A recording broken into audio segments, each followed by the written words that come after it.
আজকের এই স্বাধীনতা দিবসে আমাদের মহান মুক্তিযুদ্ধের যে যত শহীদ রয়েছেন সেই শহীদদের আজকে আমরা শ্রদ্ধাভরে স্মরণ করছি।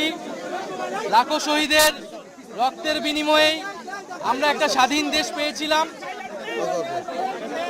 এই বাংলাদেশের মানুষ ইতিহাসের বিভিন্ন পর্যায়ে রক্ত দিয়েছে, জীবন দিয়েছে স্বাধীনতা অর্জনের জন্য, গণতন্ত্রের জন্য, ন্যায় বিচার এবং অধিকারের জন্য।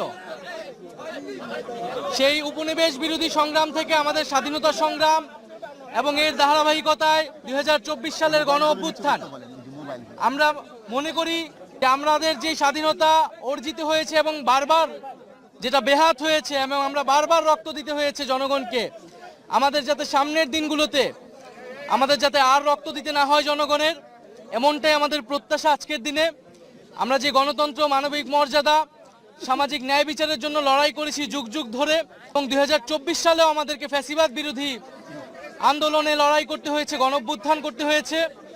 আমরা চাই একটি গণতান্ত্রিক রাষ্ট্র ব্যবস্থা বিনির্মাণের মাধ্যমে এবং আমাদের যে শাসন কাঠামো, আমাদের যে গণতান্ত্রিক প্রতিষ্ঠানগুলো, সেগুলো আবার সংস্কারের মাধ্যমে পুনর্গঠন করে একটি গণতান্ত্রিক রাষ্ট্র তৈরি করতে, যেখানে মানুষের ন্যায় বিচার নিশ্চিত হবে এবং মানুষকে বারবার আর রাস্তায় নামতে হবে না রক্ত দিতে।